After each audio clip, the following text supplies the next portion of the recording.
Well, after a bye week and a much deserved bye week for our beloved Eagles to get some time off and some rest, they are back and we are back here on the Where Eagles Dare podcast with Lee and Tubby. Thanks for joining us on the after bye week special to preview the upcoming game for week 8 against the Pittsburgh Steelers. We want to thank everybody who's watching on YouTube or Twitch or Facebook Live, our regular viewers. We also want to thank everybody who tunes in on the podcast on regular. Thank you so much. Our numbers have been going up, and it's been really nice to see. So whether you're listening to us on Spotify or Apple Podcast or Amazon Music or many of the other providers, we thank you. We also want to make sure that this open forum, if you have anything you want to comment or talk about, you can just comment on any platform that you're on, and we'll be sure to answer your question. But before we get into the game with the Steelers, Eagles had a week off, which is great because they needed it to get Lane Johnson healthy after his concussion, because he got yanked from that game against Dallas quickly and they survived. A lot of other players are starting to get healthy. We're getting ready to pull Dillard off the IR. That's a good thing. But 1 November is the trade deadline.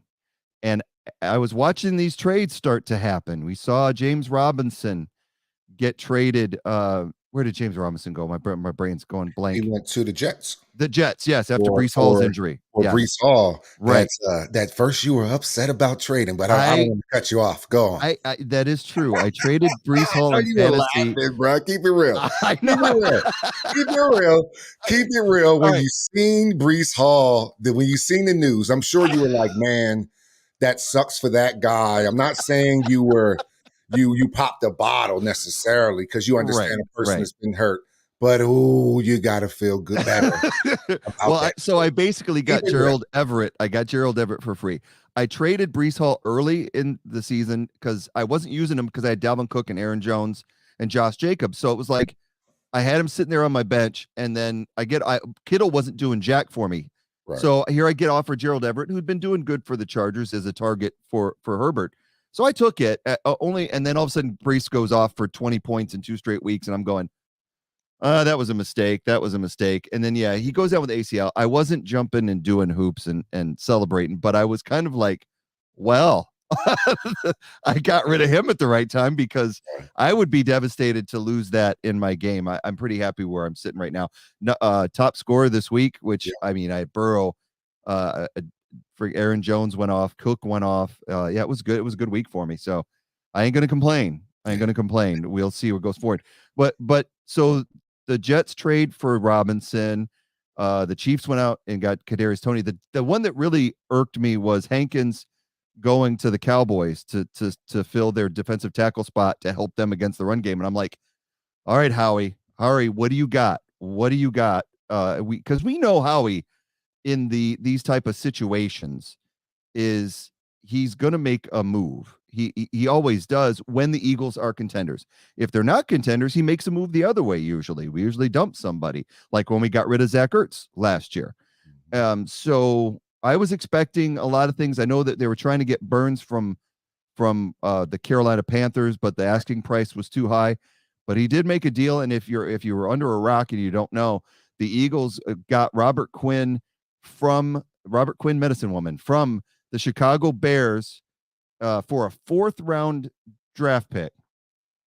And this is amazing for a 32-year-old defensive end who had 18 and a half sacks last year for the Bears, for the Eagles to get him for a 4th round pick. And the biggest part of this is the Bears are picking up his salary for the rest of this year. How did Howie pull that off? Man, that's a hell of a trade, man. For a 4th round draft pick as well, too. His age can be concerning, but not his productivity. Maybe this year, but you never know how motivated a guy is, especially when you get into your 30s and you're on a team that really not going to win the Super Bowl, at least not this year. So, I'm sure he was very happy. Oh yeah. They probably asked him first, like, "Hey, how you feel about going to the Eagles?" He was like, I'm sure he was like, yes. You mean a 6-0 team? A team that has Super Bowl aspirations, team that went to the playoffs last year, a team that's really building something Exactly. over there. One of the things about Quinn, he was the oldest even at 32. He was the oldest Bears on the defense. He was the oldest on the defense. So this was just, hey, we're trying to get young. When you see a guy like Brister this weekend who looked really good with that one-handed pick on Matt Jones, I mean, he looked really good there. So you can see they have a real nice young squad, man. So this makes sense for the Bears, and it makes sense for the Eagles as well. Well, and you got to remember, if you remember last year, even though the Bears struggled, that defense, when they had Roquan Smith and Khalil Mack and Robert Quinn, it was a dominant defense once they Right. brought Mack into that. And Quinn, that was one of the things that helped Quinn out. This year, Mack goes to the Chargers, and Quinn's getting a lot of double teams.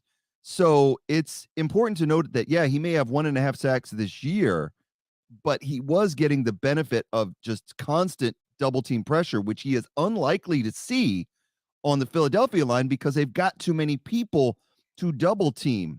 So you can't, if you double team Quinn, you're going to leave Graham wide open coming in, or Sweat. It's important to note that he's got another year left on his contract. So it may spill the end for Brandon Graham, who's 34, who's 2 years older than Quinn. So Graham took it with a grain of salt. There was kind of a little bit of sadness in his voice, but he was trying to remain positive. But it was kind of clear that, look, Graham's contract is due at the end of this year. And if they're going to have Quinn for another year, it probably means that they probably aren't going to be able to keep Graham. But that's not what we're doing this for. We're bringing Quinn in so that Graham can get a chance at another Super Bowl. This is what you do when you know you have a shot. And just looking at this guy's numbers, he's been in the league since 2011 when he was 21 years old, and he's played in 163 games. He started 142 of them. And you look at his sack totals, he has 102 sacks in his career, 367 tackles, 284 solo tackles. He has 176 quarterback hits. This is a dominant player at his position. And if you know football, you know that this is a good deal for the Eagles. Yeah. Yes, he's not 21 years old anymore. He's 32, but he's still in good football shape. He's coming off of a great year. And another thing to note is that last year, the Bears were running a 4-3. And this year they went to a 3-4, which has affected his numbers as far as what Quinn likes to play in. What did the Eagles run? A 4-3. So this is a perfect setup for Quinn. I'm excited. I think I was glad just to see the deal, what it was, to only give up a 4th-round pick. And a lot of people are noting that the reason Howie asked the Bears to pick up the rest of his salary, and that was part of the deal, because I think that's why the Bears didn't give uh, anything back besides Quinn. It was a exchange, and I think that was what was negotiated to where the Bears wouldn't give back a 6th-round pick or something. Right. They basically we gave them a 4th-round pick. They gave us a 18.5 sack player. Plus they fronted us, I guess, $10 million for the 18. So they gave us $10 million. Yep. It's like cash in the player. We got cash and a player for the 4th-round draft pick.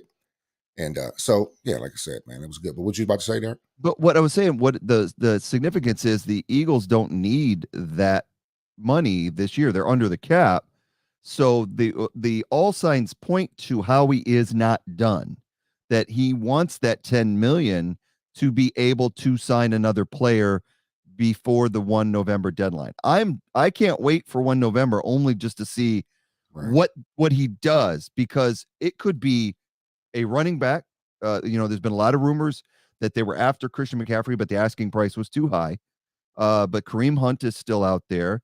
There's been other backs that have been mentioned that the Eagles might be going after. I think Kareem Hunt is a good fit for 2 reasons. I think he's a good blocker in the backfield, not exceptional, but adequate.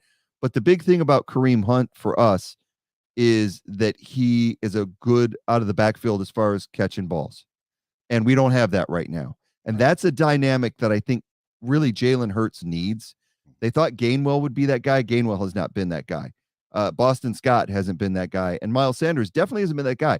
Miles is great between the tackles, running the ball, elusiveness, but none of them give us that dynamic. And that's just one more factor that would help the Eagles put the Eagles over the top. So You know, it's going to be interesting to see. you like Hunt, and I think the reason why everybody likes Hunt is because we know we may not have to give up a whole lot to get Hunt. But I think a lot of teams are probably after Hunt. He'll probably start on the majority of the teams in this NFL in the league. Um, but man, did you see that Alvin Kamara could potentially be on the trading block as well too? Can you imagine us sending our first round pick back to the Saints and then getting Kamara? But then I think, man, do you think Kamara's worth the first round pick right now? I ask you that question now. You think Kamara's worth the first round pick if we can give him that first back and get Kamara? They probably wouldn't do it. It'd be bad business. But I do you think think if he's worth it? not giving the Saints back their pick, but giving the Eagles their first round pick, which will probably be a lot lower. If the Eagles go to the playoffs and the Saints don't, right now the Saints are sitting where we'd be picking number 4 with that pick. That's a high. You can't give that up. But if they were to give a first round pick that would be late in the round, I think that would be benefit. I think that would be worth having a guy like Kamara. Kamara would be unbelievable. I wouldn't even expect that. If Yeah. that happened, I couldn't even do the podcast. I'd be speechless. But if you have guys like Michael Thomas, who seems to haven't really believed in the Saints in the last couple years, because he probably could have played last year, but he was just kind of like, oh, I'm injured, and he sat out, the last half of like Breeze's year. So he spent a lot of time out. But just like, where are the Saints going right now? Right? They don't really have a steady quarterback that they can No. rely on. So if you have your Kamara, he said it the other day, I'm just not used to losing. Guys like Kamara, when you're a running back, your career isn't that long. So I No. just looked at, maybe he gets a little itchy himself and pushes the issue to get out of there, because if not, man, they're probably gonna have a rough season. Continue, because it's kind of like, if you take Kamara out and Thomas isn't really playing a lot, you have Chris Olave, but he's still a rookie. So there's ways to, make rookies have poor games, even though he's pretty solid. I just think it was just a wish. I'm just trying to speak it in to existence. Like, man, maybe he wants to leave, because I don't really know what's going on with the Saints this year. I can only think of like maybe Tyrann Mathieu, the only person they picked up in the offseason besides like Olave and stuff like that. So just looking at that trade, Hunt would be ideal because he's also a big back as well too. And like I said, we want a guy that can take it and go. We don't really have a guy that can pass catch and go down the Right. field. We pass catch and you get like 3 or 4 yards, and not really a lot of separation, or not really running the route right, or disguising it right. There's so many things that go into it. So what about Najee Harris, man? You think we can snatch Najee from the Steelers? I think He's not even out there, but like, I'm just spitballing because it's Steelers week. I figure, hey, why not throw that out there? We're going to see him this week. he's not having the greatest of seasons, and it could be partially the line, the play calling, having new quarterbacks, Right. all that contributes. But the first part about the possibility of getting Kamara and Najee thrown into, I think it's going to say a lot what happens this weekend. If both those teams lose, if we beat the Steelers, Mhm. then they're going to be looking at they're going to look at the exit. I think you've made a good point about the Saints, though, is that they've got Andy Dalton and Jameis Winston right now at QB. That's not their future quarterback. They are in rebuilding mode, and they're about to come to terms with it. I think they wanted to give Jameis another year, Mhm. and he's still throwing interceptions. Then you give Dalton a chance when Jameis goes down and he's throwing picks. He was doing all right until until last weekend, and then he threw like 3 picks. Two So pick sixes. I mean, like, he yeah, threw Arizona right back into the game. exactly. So I think that they've got to come to grips with that. And if they were able to get a first round pick or even a second for Kamara, I think they might take that to be able to rebuild. Because Kamara isn't, by the time they have a good quarterback and a good team, Kamara is not going to be worth anything to them. Exactly. They're gonna need to rebuild. So that would be, man, if the Eagles landed Kamara, I think that would drop every prognosticator in the media on their ass. I mean, you saw was it Marcus Spears on the NFL on ESPN because he's a former Cowboy, and Mhm. they were reporting during NFL to live that the Eagles got Quinn, and he basically just put his head back. Have you seen that clip? He No, literally in the clip, they're talking and they say it, and he's talking, he just goes this. And he wouldn't even move. He was devastated, which is awesome. But yeah, it's one thing to get a player, it's another thing for the player to actually dominate. yeah, And I'm sure he was really happy about the Cowboys getting Hankins, which was a great trade for them. And I think they're neck and neck right now, as far as teams go. But the Eagles have the upper hand because they won head to head. So this Quinn right. deal gives them a lot. So we'll just have to wait and see what happens with Howie on this trade deal. Right now, we know what's coming up. Right now, it is Halloween, so we've got to be ready for some, and then some scariness because this Sunday, which is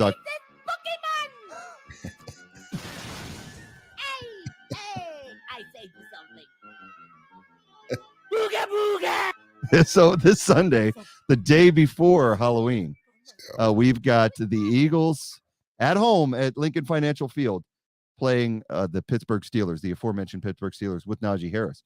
And so we're going to have the annual holiday game, which we just love, with the people dressed in the audience, everybody in costume. I'm sure somebody will be dressed as Santa with snowballs pelted all over them, which is a common theme in Philadelphia. But there'll be some great outfits, and it'll be it's a great weekend. Hopefully, this is a great weekend for the Eagles as far as Halloween gifts. Now, I want to show you my pumpkin. Here's mine right there. Oh, Well, that's pretty dope. I wish that was mine. I didn't make that. I just found that on the internet. I I wish didn't I know was you had that that in there. creative. I mean, I didn't know. I know that would be I mean, I awesome. knew the Eagles are 6-0, but gee, there, guy. That's that's the great pumpkin right there. That is the great pumpkin. I would get my wife to. My wife is that creative. I am not. I can't even draw stick figures right. So it's going to be a lot of fun. I know one guy who won't be at the game on Sunday, and it's this guy right here. I don't know if you saw this guy right in the middle of right there of 21-27. No, You did not see this during the no, Cowboys? So see the guy no. with his arm raised? Yeah, what happened here? He snuck into the locker room area, into the tunnel, and ran out on the field with the Eagles. And it was one of the Eagles. I forget who it was. I don't know if it was CJ. It was one of the defensive backs who tweeted when this came out, this footage. He ran out there and he was standing between this guy and Andre Dillard. And he said, I looked over at Andre and I went, who's this guy? And they thought he won a competition or something. Make-A-Wish Foundation. Exactly. So this guy is everybody's hero in Philadelphia right now. Ran all the way with the team, all the way to midfield before he got caught and was escorted out of the building. So he will not be at the game this Sunday, but it's going to be a good one. Another person who will be at the game, but not at our game, he's going to be down in Houston, is the Philly Fanatic. And we got to congratulate the Philadelphia Phillies for getting into the World Series. They start Friday night in game 1 in Houston against the Astros. And this was just an awesome moment in Philly where Jason Kelce chugs a beer for the entire crowd and just chanting, and going nuts. And then he runs over and bear hugs the Philly Fanatic. So the Phillies, congratulations to them, which is awesome.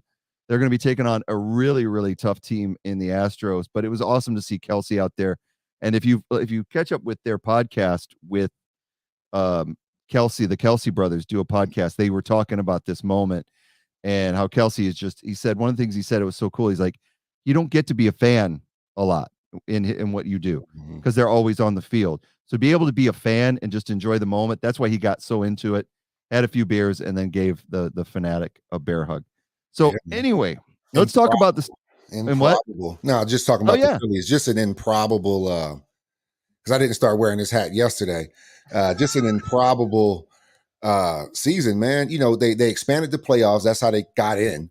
To kind of the start. I mean, this was the worst. This wasn't the worst team. They just slid towards the end of the season. That's all. They've always been a good squad. I mean, they started off horrible. MVP Harper, right, and then they fired Girardi, who was a World Series winning coach in his own right, but he just didn't fit. And then all of a sudden, they just took off, man. And the bats really, you get Schwarber, you got Rice Hopkins, and then you got the MVP himself, Harper. Yep. And man, I watched 3 games down in Cancun, and I'm right at the bar with some people from South Jersey, and there was some Padre fans as well too. Everybody was real cordial, man. But it was awesome, man. It was awesome to see, man.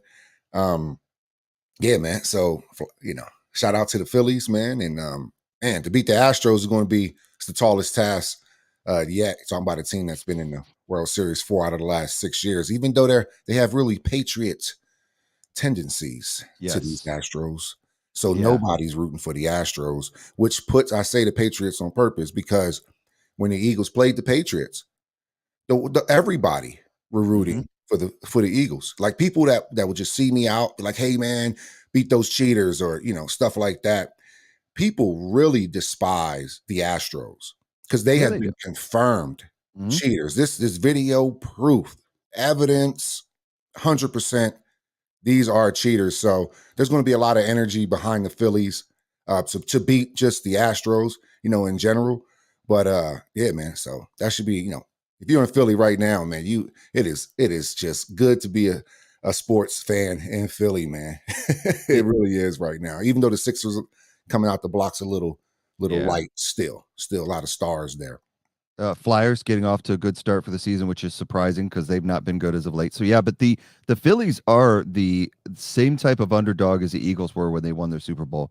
Even though the Eagles were the number one seed, in everybody's mind, they were the least favorite because they lost Carson Wentz. So Exactly. nobody gave them a chance. The Exactly. Phillies, I think it was the 2 days before the end of the season before they got in because they went in that slump and just started giving it away and then get into the playoffs with 2 days to go to get the 6th seed, and a 6 seed that got in 2 days before against a 1 seed that got in long before the season was over, that has been a juggernaut, second most wins in the league.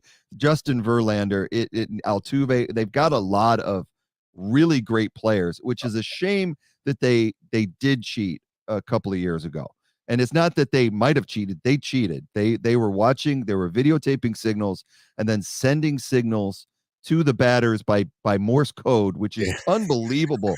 Such an elaborate scheme. And no one forgets that. So they may They had not be wind doing talkers it. out there. You just got it. You just got it. It just The wind talkers. Oh yeah, my yeah, gosh. yeah, man. They had wind Oh, talkers out there, man, in the stands yes. and beating on things and just Oh, unbelievable. I used to root for Houston, man. I used to love their squad. I like yeah. Altuve. I just love their team. Yeah. But once you do something like that, it's like, ugh, it's Yes. tough, man, because everybody likes fair play, man. At the end of the day, nobody likes a cheater, like especially when you've been caught. I mean, just they were caught. Yeah. So just like Spygate, Oh yeah. Yeah. they were caught. So like there is video evidence of them Uh, taping another team's play. Like The you only got difference caught. is the Major League Baseball stuck it to the Astros and made them an example, Mhm. whereas the NFL burned the tapes, so that it wouldn't leak. And I really do believe the NFL burned the tapes because one of those tapes were the Eagles, and it would have tainted the Super Bowl because everything came out in the light after the Super Bowl, Mhm. and they were so adamant to say it did not affect the Super Bowl. And when you say it that many times, that leads me to believe that it did. And I've always been bitter about that. And the thing for me is Brady was University of Michigan, which is I rooted for him there. So I was kind of I didn't hate the Patriots when they played the Eagles in 2005. I was, I had no animosity, but then after that game, I can't look at them the same way because they could have cost Philadelphia their one and only chance at a Super Bowl Yeah. by cheating. And if you watch that game, just watch that game and see how many times the Patriots just seem to always be in the right place at the right time on both sides of the ball. But anyway, we don't need to go down that rabbit hole. Right. Philly's great. We're congratulating them, but the reason we're here tonight is talk about the upcoming game with the Pittsburgh Steelers coming into town. It's been 2 weeks since we've had Eagle football, and we've got a real tough stretch coming up ahead. Not so much as in opponents, but as in how many games they got to play over the next 2 weeks. They got to play 3 games in 2 weeks, which is a big ask. Now they're not playing the juggernauts. They're playing the Steelers, the Texans, because they play Sunday afternoon, and then we turn around and play the Texans on Thursday Night Football, and then we turn around the following week. So we have a week and a half off technically, and we play the Commanders on Sunday or Monday night. I can't remember, but it's another We primetime played game. them on Is it Sunday? it's the Sunday night game. Sunday night. That's what I thought. Yep.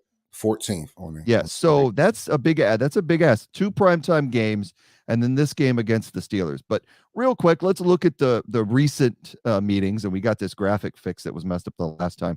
So we know the Eagles' last 5 games.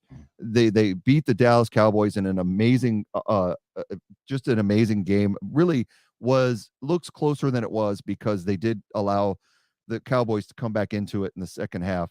Mm-hmm. And then, of course, the Cardinals.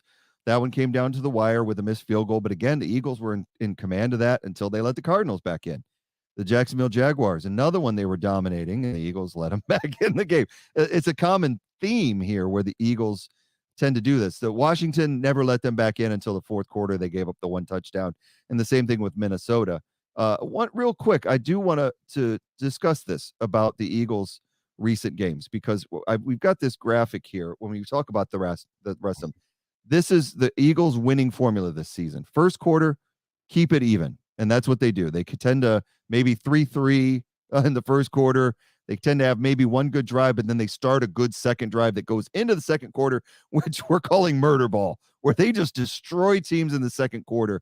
If they played the rest of the quarters like they did the second quarter, they would win every game by 30 points because they just blow it up in the second quarter. They come out after half and take a power nap.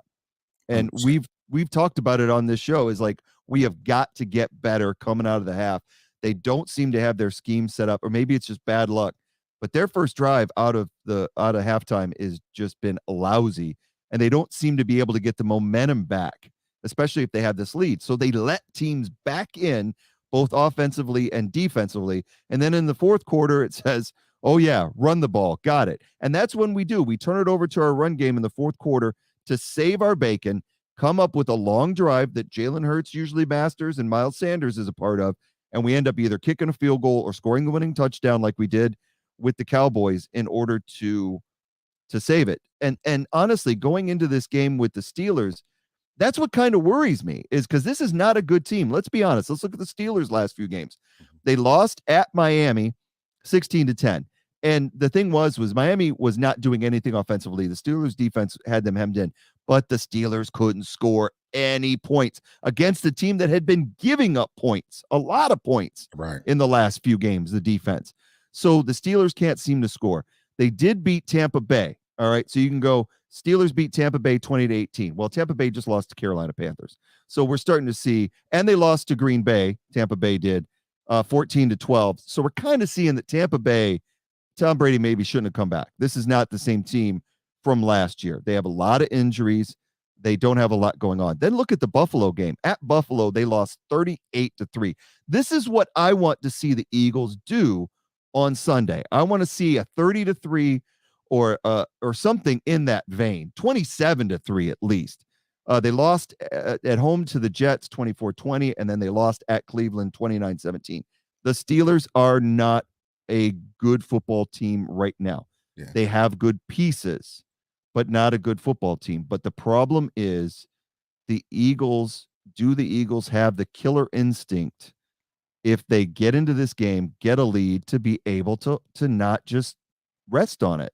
What are your thoughts going into this? Because it's really bothering me. Yeah, man. Just looking at that schedule, it shows you how weird the NFL is that you have a Dolphins team that beat the Bills, but Steelers somehow beat the Dolphins. It's just a weird, but they, same Steelers team that get destroyed by the Bills. It's just weird, man. And I think we have to really go out there and try to close them out as quickly as possible, man. Maybe that second quarter murder ball is enough to get us ahead because they haven't really proven that they can really score a lot this year with the Steelers. And, even last week, they dropped, man, about 4 or 5 interceptions. Yeah. I mean, just flat out dropped them against Tua last week. I have to. Yeah, he threw some bad balls. And I mean, they were just sliding from from the helmet all the way down these players. I mean, I dropped at least 3 that I remember just seeing, like watching the replays and highlights and stuff. So the Steelers could have very well won that game. What they do well, man, the Steelers aren't, they just haven't really had good consistent quarterback play because they have Claypool. Yep. They have George Pickens, who's coming around, who I always thought would. He was good at Georgia. Just had an injury that you really didn't see him last year, and that's why he kind of fell off the radar. But he's still a really good player, man. The strengths that we have against them is that if Pickett starts, Pickett has 2-3 interception games this year. Right. One was in essence just in 6 quarters. 6 quarters, 6 interceptions. Because he came in the second half of one game, threw 3 picks. He threw 3 picks still last week. The Eagles defense, I think we're matching up well. Last couple games, we're getting up 7 touchdowns this year. It's only to our 9 interceptions. So we have that touchdown. That's good. When you get more interceptions, then you're giving up touchdowns. Yeah. So Claypool and the boys gonna have a long day out there. So I think we match up well with them. Just when it comes to like the defense aspect of it, man. But I think with our games coming up close, like when we talked about the schedule, the games coming up close, and like we have Washington actually on Monday night because I'm looking at this ESPN game. So they kind of did a somewhat a solid to give us the Thursday night game, but then the Monday night game. So that's a little bit of a solid.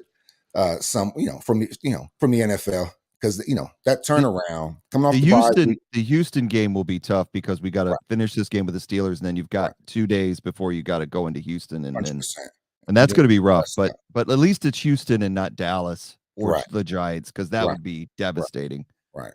We're facing good running backs back-to-back weeks, really, because Pierce is looking good out in Houston. But speaking of just Pittsburgh, they still have a really good running back there, Najee Harris.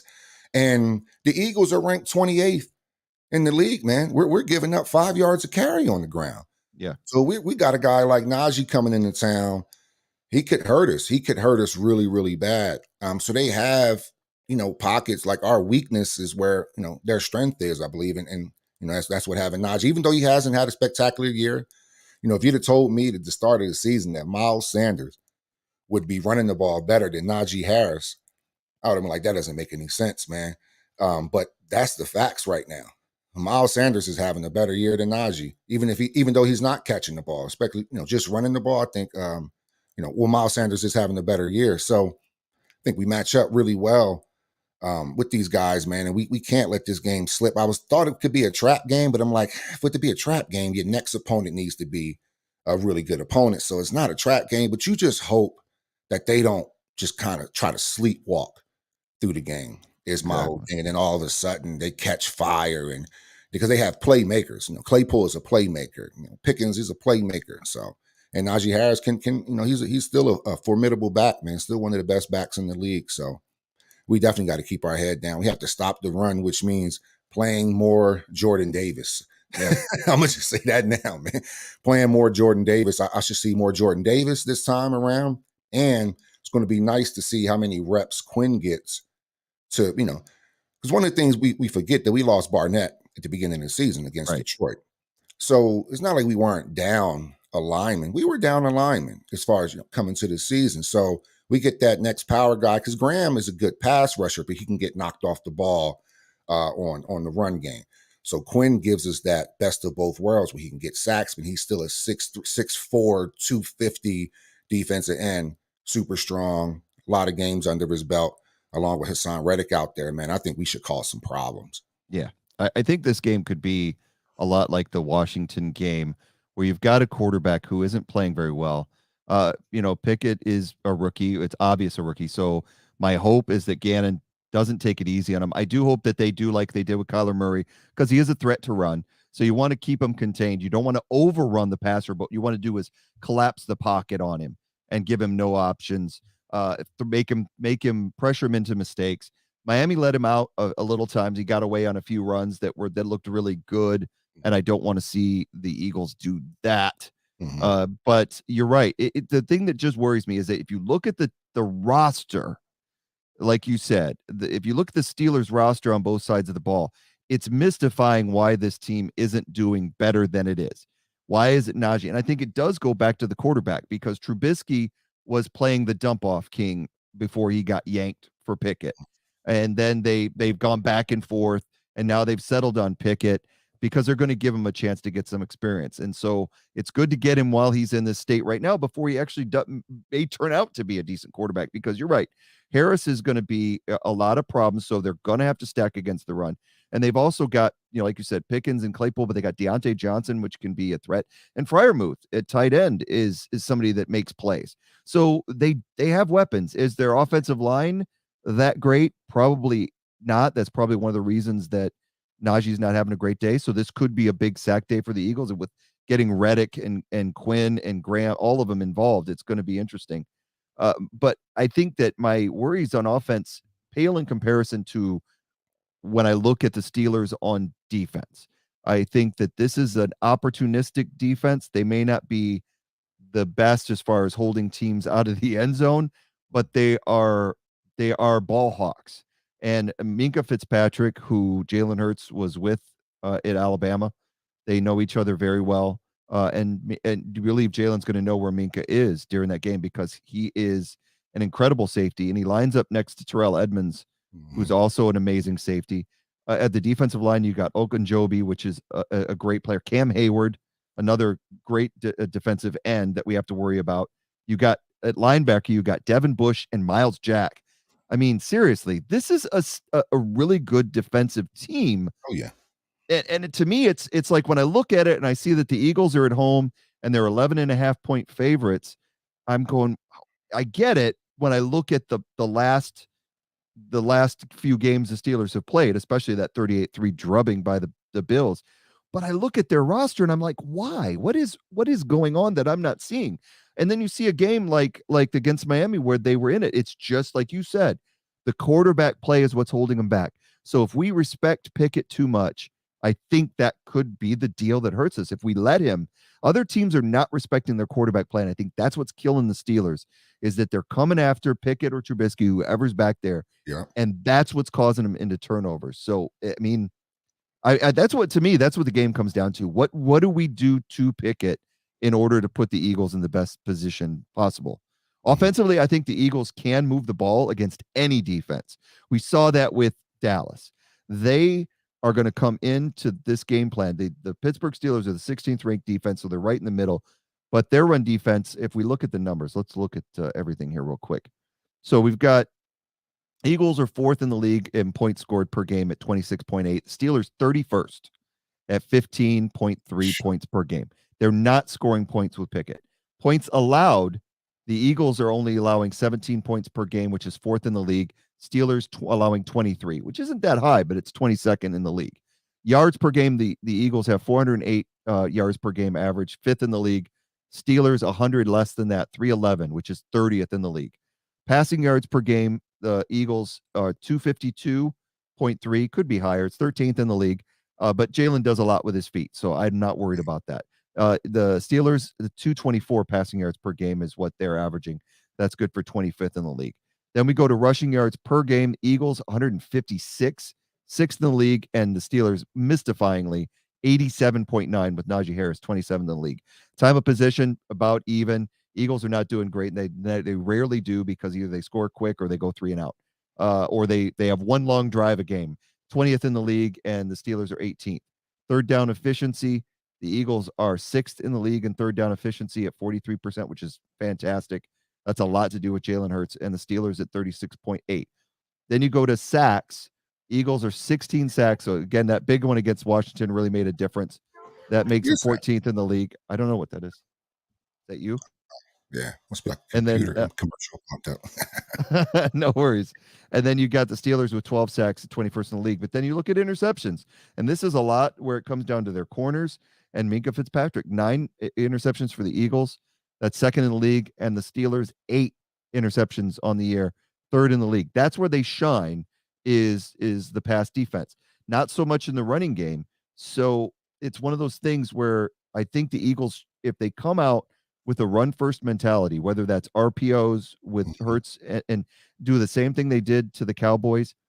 One of the things that we brought up when we were talking about the trade stuff, And I think this is a kind of game like the Cardinals, where we know the Steelers going to be high pressure and they're going to be trying to stop the run, but really they mostly focus on the pass. So they're aggressive and they're pass defenders. It reminds me of the Arizona game where we might see a lot of Goddard on screens. And if Sanders was a better receiving out of the backfield, you'd see Sanders more on screens. It's one of the reasons we see Goddard doing all of these screen work. Oh yeah.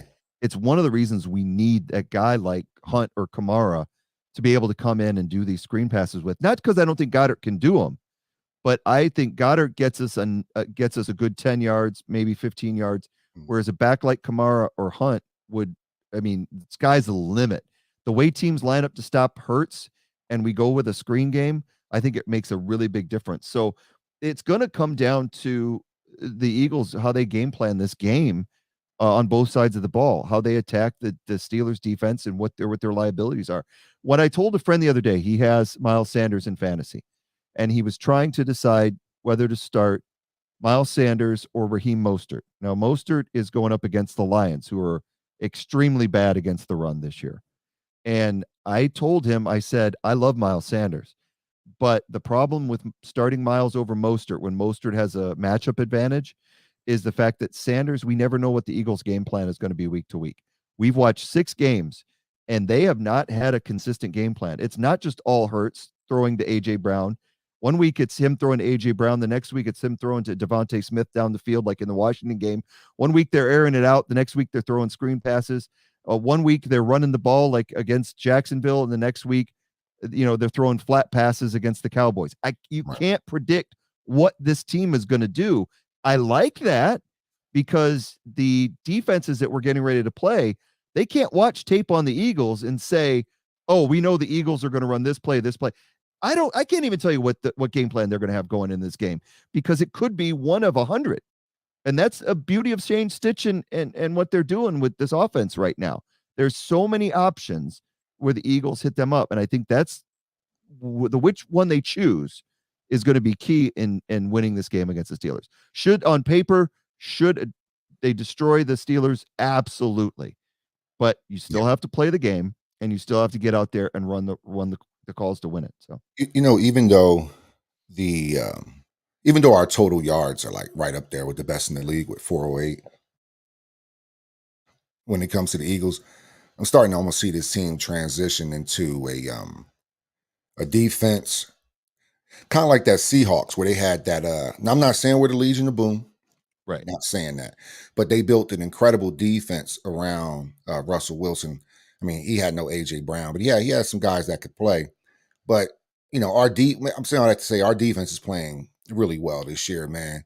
And we're starting. I think keeping us in games. Our defense has been keeping us in games, and then we'll turn it on in the second quarter, and that's when we've been widening that gap because both of them have been playing at a high level. Yeah, our offense has played at a high level, but you have to get the ball back in order to score those points in the second quarter, sir. So, we scored 4 times in the second quarter last week. That's because our defense got us the ball back, to give us those opportunities.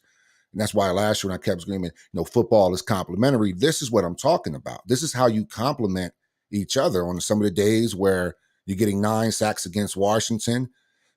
Some days you're getting a couple picks here against the Vikings, with Slay.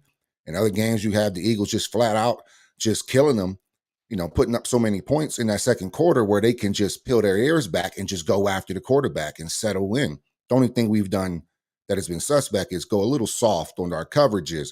I think we've cleaned that up, But what they were touting with the Cowboys last week of this number 1 defense because they didn't allow 19 points at any point. Well, the Eagles are only allowing 17 and a half points, period.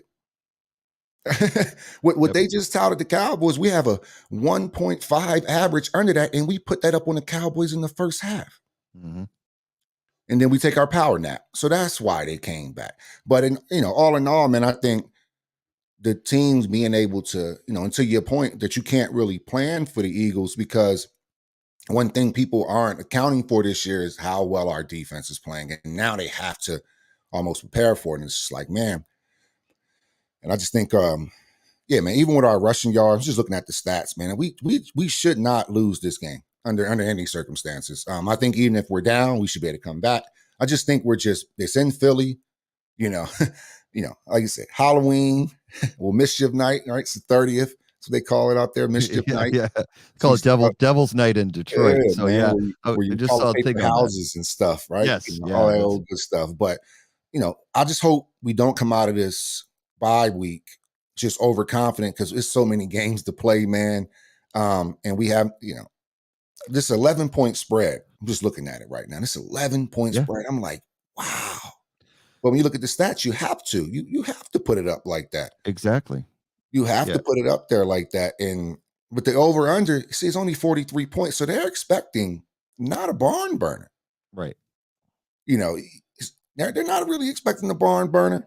So, but I think the Eagles should be able to put up 40 on the Steelers, man. I really do because it's not like they have TJ Watt. If they had Watt, I Right. would be a little more concerned.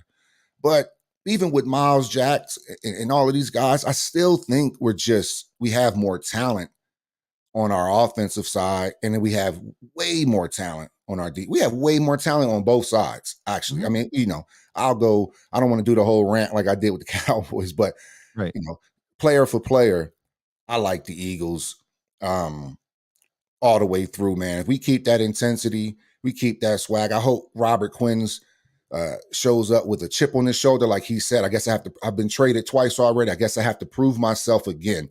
So this isn't a guy that's just walking into the locker room. We may have a pissed off Robert Quinn on our team, because he said, I'm tired of moving. So maybe he's like, look, I'm about to make sure I can stay with these Philadelphia Eagles. So let me ball out. And it could be something on the back end of this, man. Because Robert Quinn's used to, if you ever know him, you know him from the Rams days. That's what I know him most of, when he played for the Rams, coming off the ball, being a really good defensive end. So yeah, man, I just overall, it's just a preview. 2-5 Steelers, but we should be able to really, really put it on them, man. I would be disappointed if we don't, because it doesn't make sense, man. We should be able to beat these teams, but also the Steelers want to play spoilers. Last time we were 8-0, and I think we Right. lost to the Steelers, and Hines Ward was doing the Yep. Yep. the fly Eagles fly and all of that. These guys are going to come in here with the same thing. Mike Tomlin is going to remind them of the same thing, even though the Steelers were way good. Yeah. Yeah. It's not Big like difference. Yeah. they were Big not difference. 2-5 going Right. into that game. The Steelers were good as well too. But we should really be able to put it on the Steelers, man, here, and then pin our ears back and make them juggle between Pickett and Trubisky. The thing you said a mouthful. It's if the Eagles lose this game, and this is what keeps them from being undefeated, that's what would be disappointing, because if we're going to lose and ruin the perfect record, let's lose to a good team. And I don't mean to slag them off. It is just the record speaks for itself. They've got a good roster. They're just not playing well. And you're right, they don't have TJ Watt, which is huge. And it's made a big difference this year compared to previous years. Quarterback play is bad. And I agree with you. My biggest thing is that during the bye week, all the stuff that they weren't getting, the respect they weren't getting, came when they beat the Cowboys. Not from Cowboys fans. They're still going, right till Dak comes back. The Right. same Dak Prescott that was trailing the Detroit Lions 6-3 in the third quarter. Let's point that out real quick. Right. Oh, Dak is back. Dak is back. Yes, they won 27-10, but they benefited by some late turnovers and some garbage time touchdowns, because they were only up 10-6 in the fourth quarter. So let's not bring that up too much, but I just want to point that out. Right. But so the only ones that didn't give us any respect to Cowboys fans, but I expect that. But the mainstream media is now unanimously, everywhere I turn, Eagles best team, Eagles best team. They get Quinn. Now they're using the word Super Bowl favorite. I don't like that. I Oh, yeah. don't. My superstitious blood, my have seen it all before fandom where things come crashing down. I'm always expecting the other shoe to drop. So for some reason, I've been overly nervous about this game more than the Cowboys game, because of the record, because I don't want them to be at home to get sucked now into a false sense of security where it all comes crashing down. I believe in Jalen Hurts, though. I think Jalen is dedicated to not letting this happen. AJ Brown said something this week that really made me feel better. He said, that was just a bye week, and that was just the Cowboys. The real season starts now. Right. The real season starts now, meaning, yeah, that's over. That was the pregame. We got to our bye. Now we have to run the gauntlet the rest of the way. I see Sunday Night Football putting out the NFL, saying that the Eagles might go 17-0 based on their record. I don't like that stuff. Stop doing that, because what you're doing is, again, it's like the SI cover jinx, when people used to say that that wasn't real, but it was real. Not because if you put somebody on SI, you cause them to lose. When you got on the cover of SI back in the day, of Sports Illustrated, it gave teams this false sense of security. It gave them, I made it. It's like cover the Rolling Stone if you're a rock band. I've made it. We are the best team. And then it all comes crashing down the very next week. Why? Because you were on the cover of Sports Illustrated. That's why the jinx exists, in my belief. I don't think it's a true jinx. I think it is that building you up. And I don't want to see that happen to the Eagles. So I'm nervous about that. Do I think they'll lose? No. I'm just going to try to stay as much calm as I am. I'm going to take my Ritalin. I'm going to sit there and try to stay calm and see what happens when it's all over. I do believe that on, like you said, the Eagles are too talented right now on both sides of the ball to lose this game.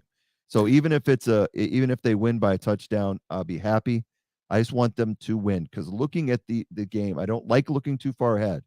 But the next 3 games, when you've got Pittsburgh, Houston, and then Washington. Now, granted, Washington's going to be bringing Heineke in. They're coming off a win. They're trending upward, which is crazy to think all 4 teams in the NFC are now trending, NFC East, trending upward. They're going to be a matchup. Oh yeah. But I want to see them come out of that 9-0, and then let's go where we go from there. That would be amazing to me. But yeah, it'll be a lot of fun. What isn't a lot of fun is a segment we like on the Where Eagles Dare podcast. Not a lot of fun for the subjects of it. And that segment is This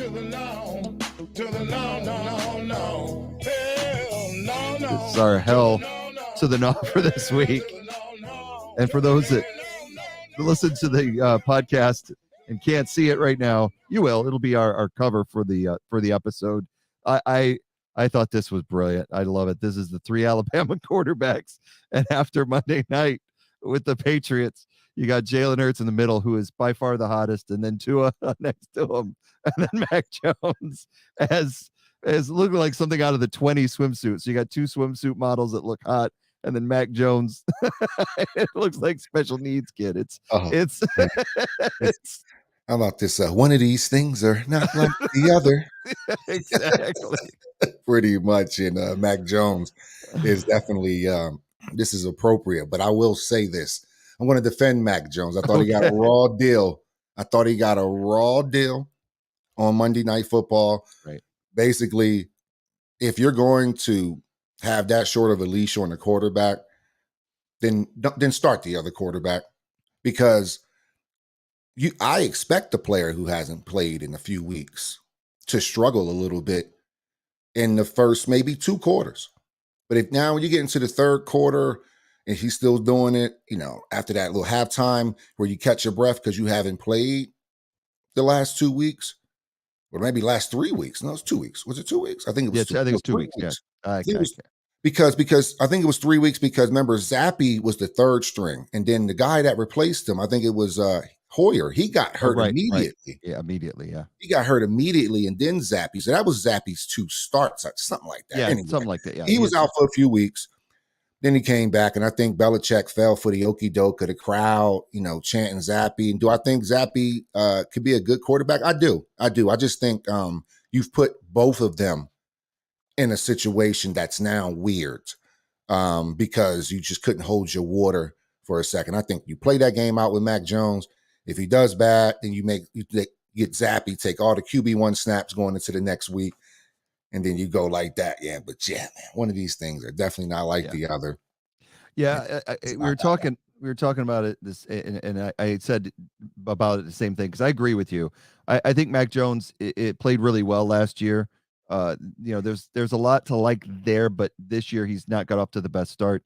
And then Zappy comes in, looks great. And I honestly think that they thought they had Drew Bledsoe, Tom Brady all over again. Oh yeah. that Zappe was going to come in and he was never going to relinquish the starting position. You had the whole stadium chanting Zappe. He comes out and he throws 2 touchdowns, and then the wheels fall off and they lose to the Bears.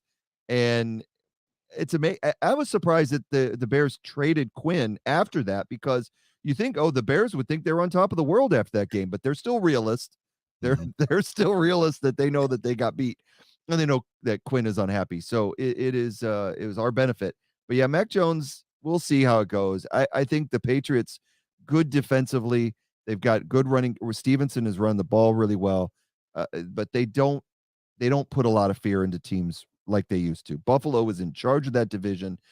And to be honest, think about the AFC East for just a second. And this is unthinkable in 2022, just a few years after their last Super Bowl against the Rams. The Bills are better. The Jets are better.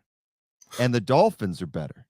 Yeah. The Patriots, in a lot of people's eyes, are the worst team in the AFC East. Did you ever think that you would say that just a few years removed from the last Super Bowl? I never thought I would say that as long as Bill Belichick was their coach. Yeah. Jets 5-2. Unbelievable. And it's Salah, he told everybody, remember when he lost that second game, he said, like, don't jump back on us or something, or remember this when we're sitting at 5-2. He predicted something in, bruh, unbelievable, because people were down on Salah in week 2. Yeah. And he got to that press conference and, all right, y'all go ahead and laugh at us, because I think they like gave up a game, something like that, or blew a lead. And he was like, it's okay. This is a good football team. Yep. He apparently knew what he had there. And Flacco came in. That was underrated part of the season too. Flacco kind of came in and kind of just held his water, man. Just did enough with Garrett Wilson and won some games. And then Wilson comes back. It's just weird what's going on with the Jets. Their defense is holding them. The same defense that Jalen went 6 for 6 and 80 yards and a touchdown. Down and had a Capri Sun in preseason. And that was enough. That same Jets defense was enough for Jalen to be like, yeah, and I'm done for the rest of the preseason. This same 5-2 team, but we're talking about the Eagles, so can't be right? We whoop them preseason, but you remember that first drive? They had everybody in. Sauce Gardner, they had everybody in. Amazing. 6 for 6, 80 yards. Good night. And I'll see you guys in the regular season. And that was it. That's all we saw Jalen. You're right. You're exactly right. Yeah, so, the thing that hurts them, again, it's an Eagles podcast, but we're just talking NFL. The Breece Hall injury is bad, but then they go out and get Robinson, which is huge. It doesn't mean that Robinson's going to run all over teams like Hall is. Hall seemed to have some magic that Carter didn't. That's why he was playing over Carter. So that's why they knew they couldn't just focus on Carter. Carter's a good change of pace back, but Robinson has the potential to really to do something there. We'll have to just see how they roll with Robinson.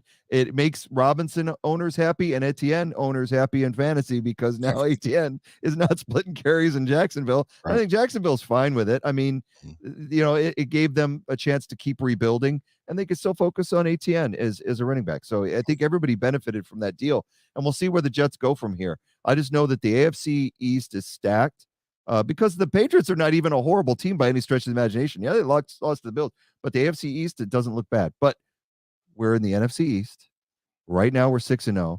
I can't believe that the Giants are sitting at 6-1 and the Cowboys 5-2. I would much rather have a 6-0 and have them completely suck in it, but that's okay, because you got to keep winning the games and you got to play the opponents in front of you and continue to win so you can control your own destiny. And I think that the Eagles should do that on Sunday. And it remains to be seen, but we're going to be watching, and you watch too. So for all of those that have tuned into the Where Eagles Dare podcast on Twitch, YouTube, or Facebook Live, thank you very much. If you're watching it on the replay, thank you again. Make sure to subscribe to our channel so that you can always get notified when we go live. We love to hear from the people that listen to the show. If you want to reach out to us and ask us a question, we do a fantasy show every week, so you can ask us questions on fantasy and on NFL picks. You can email us at our email address is lee.bird, that's BYRD, .eaglesdare@gmail.com. And as always, you can always listen to us on any podcast provider that's out there. We are on Amazon Music, we are on Spotify, we're on Apple Podcasts, and so many more. So we are going to have a fantasy football and pick segment this week. We will be putting that out when we're going to do that. So just keep an eye out for that. You'll be notified when we go live to do our fantasy football and pick segment. So with all that being said, Steelers week, and I'm going to turn it over for Tubby for his final words of the night. Thanks everybody for stopping by the Where It Goes There podcast. Got the Birds 30-10 over the Steelers. This should be light work. You don't even have to. This should be light work, man. I'm just keeping it. This should be light work. If we can't beat the Steelers, then we're in trouble. So I say both. I say all that to say that if we can't beat the Steelers, then we're in trouble. As always, fly, Eagles, fly. And go Birds. Happy Halloween, everyone, and have a good weekend.